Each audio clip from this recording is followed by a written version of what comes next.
What is up guys, ಇವತ್ತು ನಮ್ಮ ಭಾರತದಲ್ಲಿ ರೆಡ್ಮಿ ನೋಟ್ 9 ಪ್ರೋ ಮ್ಯಾಕ್ಸ್ ನ ಬಿಡುಗಡೆ ಮಾಡಿದ್ರೆ. ಬಟ್ ನಾನು ತುಂಬಾ ಜನಕ್ಕೆ ಈ ಫೋನ್ ಬರ್ತಾ ಇದೆ ಗುರು, ಹೊಸ ಫೋನ್ ತಗೊಳಕ್ ಹೋಗ್ಬೇಡ, ವೇಟ್ ಮಾಡೋದು ತುಂಬಾ ಜನ ಹೇಳಿದೆ. ಬಟ್ ನನ್ಗೆ ಯಾಕೋ ತುಂಬಾ ಡಿಸಪಾಯಿಂಟ್ಮೆಂಟ್ ಆಯ್ತು ಈ ಫೋನ್ ನ ಸ್ಪೆಸಿಫಿಕೇಶನ್ ಡೀಟೇಲ್ಸ್ ನ. ನಾನು ಈ ಎಕ್ಸ್ಪೆಕ್ಟೇಷನ್ ಇಟ್ಕೊಂಡಿರಲಿಲ್ಲ, ಹೀಗೆ ಆಗತ್ತೆ ಈ ಫೋನ್ ಜೊತೆಗೆ ಅಂತ ಕೂಡ ಅನ್ಕೊಂಡಿರಲಿಲ್ಲ. ಬಟ್ ಇದುವೇ ಈ ಸ್ಮಾರ್ಟ್ ಫೋನ್ ಒಂದು ಒಳ್ಳೆ ಬೆಲೆಗೆ ಲಾಂಚ್ ಮಾಡಿದ್ರೆ ಮಾರ್ಕೆಟ್ ಅಲ್ಲಿ ಈ ಸ್ಮಾರ್ಟ್ ಫೋನ್ಸ್ ಗಳು ಜನರನ್ನ ಕನ್ಫ್ಯೂಸ್ ಮಾಡ್ತವೆ. ಹಾಗಾದ್ರೆ ಏನೆಲ್ಲ ಚೇಂಜಸ್ ಗಳಿದೆ, ಹೊಸದಾಗಿ ಏನ್ ಫೀಚರ್ಸ್ ಗಳನ್ನ ಕೊಟ್ಟಿದ್ದಾರೆ, ಕೊಂಡುಕೊಳ್ಬಹುದಾ, ಅಪ್ಗ್ರೇಡ್ ಮಾಡ್ಕೋಬಹುದಾ, ಇದ್ರ ಬಗ್ಗೆ ಕಂಪ್ಲೀಟ್ ಡೀಟೇಲ್ ಆಗಿ ಮಾಹಿತಿನ ತಿಳಿಸ್ಕೊಡ್ತಾ ಇದ್ರಿ.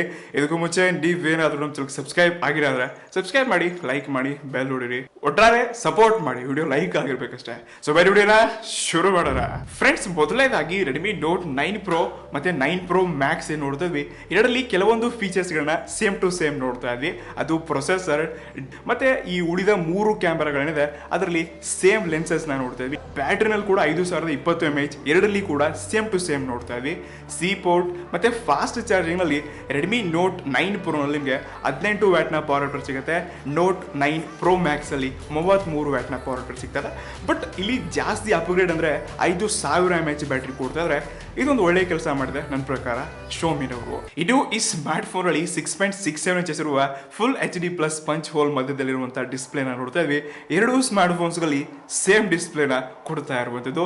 ಇಲ್ಲಿ 90 Hz 120 Hz ನ ಸ್ಕ್ರೀನ್ ರಿಫ್ರೆಶ್ ಸಿಗ್ತಾ ಇಲ್ಲ, ಯಾವುದೇ ಸೂಪರ್ ಆಮ್ಲೆಟ್ ಪ್ಯಾನಲ್ ಕೂಡ ಕೊಡ್ತಾ ಇಲ್ಲ. ಇದೇ ಮಾರ್ಕೆಟ್ ಇರುವ ರಿಯಲ್ಮಿ 6 ಸೀರೀಸ್ ನಲ್ಲಿ ಈ ಎಲ್ಲ ಫೀಚರ್ಸ್ ಗಳನ್ನ ನೋಡ್ಕೊಳ್ತಾ ಇದ್ದೀರಾ. ಬಟ್ ಪಂಚ್ ಹೋಲ್ ಕ್ಯಾಮ್ರಾ ಒಂದಿಗೆ ಈ ಸ್ಮಾರ್ಟ್ ಫೋನ್ ಡಿಸ್ಪ್ಲೇ ತುಂಬಾ ದೊಡ್ಡದಾಗಿರುವಂತದ್ದು. ಕೆಲವೊಂದು ಫೀಚರ್ ಇಲ್ಲಿ ಮಿಸ್ಸಿಂಗ್ ಇದೆ. ಬಟ್ ಬಜೆಟ್ ನಾವು ಹೋದ್ವಿ ಅಂದ್ರೆ ಈ ಫೋನ್ ಅಲ್ಲಿರುವ ಪ್ರೊಸೆಸರ್ ಸ್ನ್ಯಾಪ್ಡ್ರ್ಯಾಗನ್ 720G ನ ಕೊಡ್ತಾ ಇದ್ದಾರೆ. ಎರಡು ಸ್ಮಾರ್ಟ್ ಫೋನ್ಸ್ ಗಳಲ್ಲಿ ಕನ್ಫ್ಯೂಸ್ ಆಗ್ಬಿಡಿ. ರೆಡ್ಮಿ ನೋಟ್ 9 ಪ್ರೋ ನಲ್ಲಿ ಕೂಡ ಅದೇ ಪ್ರೊಸೆಸರ್, 9 ಪ್ರೋ ಮ್ಯಾಕ್ಸ್ ಅಲ್ಲಿ ಕೂಡ ಇದೇ ಪ್ರೊಸೆಸರ್ ನ ಕೊಡ್ತಾ ಇದ್ದಾರೆ. ನನ್ನ ಪ್ರಕಾರ 9 ಪ್ರೋ ಮ್ಯಾಕ್ಸ್ ಗಿಂತ 9 ಪ್ರೋ ನಲ್ಲಿ ತುಂಬಾ ಒಂದು ಒಳ್ಳೆ ಪ್ರೊಸೆಸರ್ ಮತ್ತೆ ಒಳ್ಳೆ ಡಿಸ್ಪ್ಲೇ ನ ಕೊಡ್ತಿದ್ದಾರೆ ಅಂತ ಅನ್ಸುತ್ತೆ. ಇದು ಕೇವಲ 13,000 ರೂಪಾಯಿಗೆ 720G ಪ್ರೊಸೆಸರ್ ನ ಒಳಗೊಂಡು ಬರ್ತಾ ಇದೆ. ಸೊ ಇದೊಂದು ಒಳ್ಳೆ ಪ್ರೊಸೆಸರ್. ಬಟ್ ನಾವು ಯಾವಾಗ ರೆಡ್ಮಿ ನೋಟ್ 8 ಪ್ರೋಗೆ ಕಂಪೇರ್ ಮಾಡ್ತೀವಿ, ಹಿಲಿಯೋ G90T ಪ್ರೊಸೆಸರ್ ಇದೆ.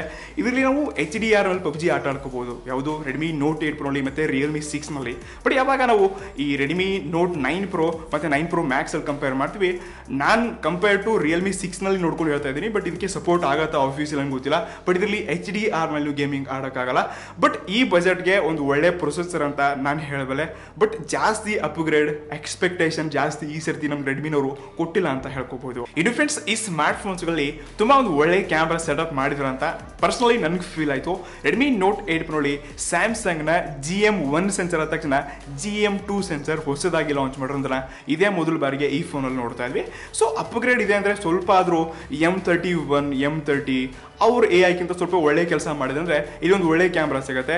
8 ಮೆಗಾ ಪಿಕ್ಸೆಲ್ ನ ultra wide, 5 mega pixel micro, 2 mega pixel ನ ಡೆಪ್ತ್ ಸೆನ್ಸರ್ ನೋಡ್ತಾ ಇದ್ವಿ.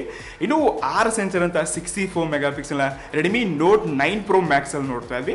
ಇದು 6 ಸೆನ್ಸರ್ ಅಂದ್ರೆ ಕೇವಲ 6GB ರ್ಯಾಮ್ ಇರುವಂತಹ ಸ್ಮಾರ್ಟ್ ಫೋನ್ಸ್ ಗಳಿಗೆ ಮಾತ್ರ ಈ ಸೆನ್ಸರ್ಸ್ ನ ಅಳವಡಿಸಕ್ಕಾಗತ್ತೆ. ಮತ್ತೆ ಇಮೇಜ್ ಪ್ರೊಸೆಸಿಂಗ್ ಇರುತ್ತೆ. ಫೋಟೋ ಕ್ಲಿಕ್ ಮಾಡಿದ ತಕ್ಷಣ ತುಂಬಾ ಒಂದು ಒಳ್ಳೆ ಪ್ರೊಸೆಸ್ ಒಂದಿಗೆ ತುಂಬಾ ಒಂದು ಒಳ್ಳೆ ಕ್ಲಿಯಾರಿಟಿ ಮತ್ತೆ HD ಫೋಟೋನ ಕೊಡುತ್ತಂತೆ ಲೈವ್ ಇವೆಂಟ್ ಅಲ್ಲಿ ತಿಳಿಸ್ಕೊಡಿದ್ದಾರೆ. ಸೊ ಖಂಡಿತ ನೋಡೋಣ ಅಂತ. ಇನ್ನು 64 ಮೆಗಾ ಪಿಕ್ಸೆಲ್ ನಂಗೆ ಸಡನ್ಲಿ ಪೋಕೋ X2 ನೆನಪಾಯ್ತಾಯ್ತಾ ಈ 6 ಸೆನ್ಸರ್ ಕಂಪೇರ್ ಮಾಡ್ತೀನಿ ಖಂಡಿತ. ಇನ್ನು ಕೊನೆಯದಾಗಿ ಸಿ ಪೋರ್ಟ್ ಇದೆ, ಫಾಸ್ಟ್ ಚಾರ್ಜಿಂಗ್, ಬ್ಯಾಟ್ರಿ ಬಗ್ಗೆ ಎಲ್ಲ ತಿಳಿಸ್ಕೊಟ್ಟೆ. ಇದು ಈ ಸ್ಮಾರ್ಟ್ ಫೋನಲ್ಲಿ ನಿಮಗೆ ಸೈಡ್ಗೆ ಫಿಂಗರ್ ಪ್ರಿಂಟ್ ಆಗಿ ಕೊಡ್ತಿದ್ದಾರೆ, ಲೈಕ್ ಪೋಕೋ X2 ಥರ ಡೆಡಿಕೇಟ್ ಸಿಮ್ ಸ್ಲಾಟ್ನ ನೋಡ್ತಾ ಇದ್ವಿ. ಡಿಸೈನ್ ವೈಸ್ ಅಂತೂ ಹಿಂದೆ ನನಗೇನು ಇಷ್ಟನೇ ಆಗಲಿಲ್ಲಪ್ಪ. ಇದು ಸ್ಕ್ವೇರಲ್ಲಿ ಕೊಟ್ಟಿದ್ದಾರೆ. ಲೈಕ್ ನನ್ನ ಪ್ರೀಮಿಯಂ ಫೀಲ್ ಅನ್ಸೋದಿಲ್ಲ. ಈ ಫೋನ್ ನೋಡಿದ ತಕ್ಷಣ ಗೊತ್ತಾಗುತ್ತೆ ನನ್ನ ಕೈ ಹಿಡಿಯೋಕ್ಕಿಂತ ನಾನು ತುಂಬ ಡೀಪಾಗಿ ಮೊದಲು ಅದು ನೋಡಿರ್ತೀನಿ ಯಾವತ್ತು ಯಾವುದೇ ಸ್ಮಾರ್ಟ್ ಫೋನ್ಸ್ಗಳಲ್ಲಿ. ಸೊ ಹಾಗಾಗಿ ಅಷ್ಟೊಂದು ಏನೋ ನನಗೆ ಇಂಟ್ರೆಸ್ಟಿಂಗ್ ಡಿಸೈನ್ ಅನಿಸಲಿಲ್ಲ. ಬಟ್ ಮುಂದಿನ ವ್ಯೂ ಸಖತ್ತಾಗಿದೆ. ಇದು ಬೆಲೆಗೆ ಹೋದ್ವಿ ಅಂದರೆ ಈ ಫೋನ್ಸ್ಗಳು ಈ ಬೆಲೆಗೆ ಓಕೆ ಅಂತ ಹಾಕ್ಬೋದು. ಮಾರ್ಕೆಟಲ್ಲಿ ಇದಕ್ಕಿಂತ 1-2 ಸಾವಿರ ರೂಪಾಯಿ ಜಾಸ್ತಿ ಇರೋ ಫೋನ್ಸ್ಗಳಲ್ಲಿ ತುಂಬ ಒಳ್ಳೆ ಸ್ಪೆಸಿಫಿಕೇಶನ್ ಸಿಗುತ್ತೆ ಕಂಪೇರ್ ಟು ರಿಯಲ್ಮಿ 6 ಮತ್ತು 6 ಪ್ರೋನಲ್ಲಿ. ಎರಡನ್ನ ನಾನು ಕಂಪೇರ್ ಮಾಡಲಿದ್ದೀನಿ ಆದಷ್ಟು ಬೇಗ. 13,000 ರೂಪಾಯಿಗೆ ರೆಡ್ಮಿ ನೋಟ್ 9 ಪ್ರೋ ಸಿಗುತ್ತೆ. ಮತ್ತು 15,000 ರೂಪಾಯಿಗೆ ರೆಡ್ಮಿ ನೋಟ್ 9 ಪ್ರೋ ಮ್ಯಾಕ್ಸ್ನ ವೇರಿಯಂಟ್ಸ್ಗಳು ಶುರು ಆಗುತ್ತೆ.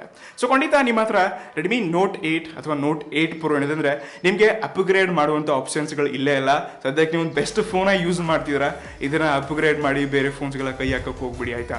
ಸೊ ಖಂಡಿತ ಈ ಫೋನ್ ಬಗ್ಗೆ ನಿಮಗೆಲ್ಲ ಡೀಟೇಲ್ ಮಾಹಿತಿ ಸಿಕ್ಕಿದೆ ಅನ್ಕೊಳ್ತಾ ಇದ್ದೀನಿ. ಎಲ್ಲ ಫೋನ್ಸ್ಗಳನ್ನ ಪರ್ಚೇಸ್ ಮಾಡ್ತಿದ್ವಿ, ಯಾರು ತುಂಬ ದುಡ್ಡು ಮಾಡ್ತಿದ್ದೀವಿ ಯೂಟ್ಯೂಬಿಂದ. ಸೊ ಎಲ್ಲ ಅನ್ಬಾಕ್ಸಿಂಗ್ ಮಾಡಿ ನಿಮಗೆ ಕಂಪ್ಲೀಟ್ ಆಗಿ ಮಾಹಿತಿನ ತಿಳಿಸ್ಕೊಡ್ತಾ ಇದ್ದೀನಿ. ಲೈಕ್ ಮಾಡಿ, ಶೇರ್ ಮಾಡಿ. ಸಿಗೋಣ ಮತ್ತೆ ಮತ್ತೆ.